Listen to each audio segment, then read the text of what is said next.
আল্লাহ যখন বান্দার দোয়া কবুল করে, আল্লাহ তিন ভাবে কবুল করে। এক, চাওয়ার সঙ্গে সঙ্গে আল্লাহ দিয়ে দেয়। সুবহানাল্লাহ পড়েন সবাই। এক। দুই, বান্দা যখন চায় আল্লাহর সাথে সাথে দেয় না, একটু অপেক্ষা করে, আর একটু সময় নেয়, তারে একটু সময় দেয়, ধৈর্যের পরীক্ষা নেয়।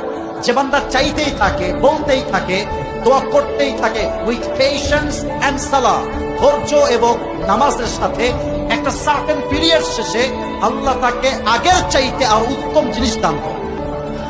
আরেক হাদিসে আসছে দোয়াটা কবুল করে আল্লাহ এমনে, বান্দা যখন আল্লাহর কাছে দোয়া চায় যে আল্লাহ দাও দাও দাও দাও, আমি তো আর পারছি না সহ্য করতে, আল্লাহ এই দোয়া কবুল করে কেমনে? দুনিয়াতে আল্লাহ তখন তাকে থামায় রাখে।